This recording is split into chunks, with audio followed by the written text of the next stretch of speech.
Hi! Within this lecture, we're going to see how to capture a handshake. As I said before, we need a handshake and a wordless in order to try and crack the password of a WPA. Of course, we're going to use a monitor mode Wi-Fi card, so I'm running Aircrack-ng start WLAN 01. So if I can spell it out, it would be great. As you can see, once I run Aircrack-ng start WLAN 0, it should take me to the monitor mode. Let me run iwconfig. Yeah, I'm in the monitor mode with my WLAN 0 mon interface. So I will run aerodump-ng. Why? Because aerodump actually takes care of this handshake capturing thing for us. And let me run this and show you how it's done. So as you can see now, I started to gather information once more, and I have Pulp Fiction in here. So I changed the name to be Pulp Fiction WPA, and I use WPA encryption. And it really doesn't matter whether I use WPA or WPA2 because we use the same technique in order to crack those. So let me run aerodump-ng BSSID thing because I'm going to focus on this specific network here. So I'm going to specify the BSSID, and I'm going to specify the channel as 9, and I'm going to write out these files. Okay, I'm going to say write. I'm going to choose a new file name for me. So let me say handshake, for instance. Okay, handshake file, and I'm going to specify WLAN on mom.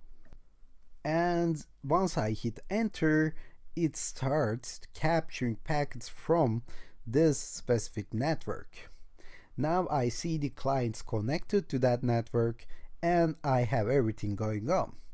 As I explained before, in order to have a handshake within a network, a client, a device, must connect to that network. So every time a device is connected, there is a handshake occurring. Okay? So we can wait until someone connects to that network, or we can de-authenticate them and wait for them to reconnect.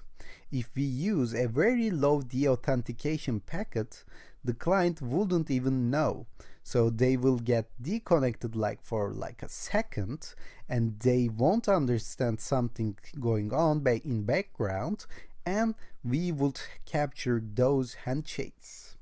So let me show you how it works.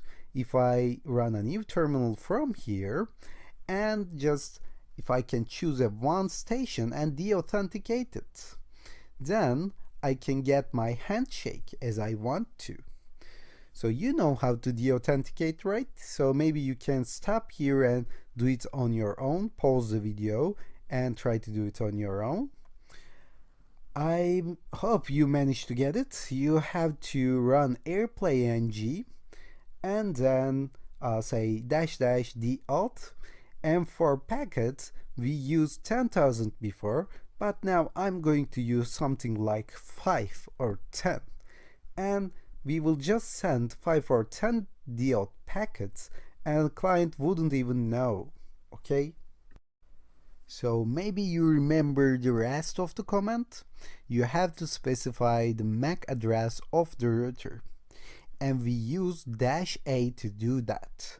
And remember, A stands for access point. Okay, so access point and the router are the same thing. We can use those terms interchangeably. So all you have to do is just add -a here and copy the BSSID of our router from here.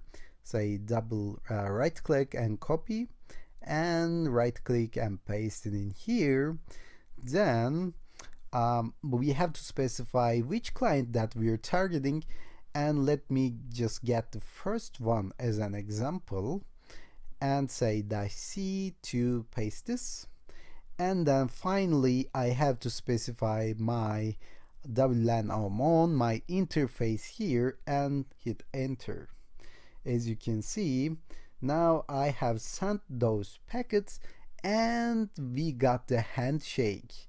It got disconnected and reconnected, and aerodump-ng got this handshake for us. And since we are writing this to a file, now this handshake is written in my .cap file. I can use those .cap file here, handshake 01.cap file, in order to run a dictionary attack against this network. Let's stop here and do this within the next lecture.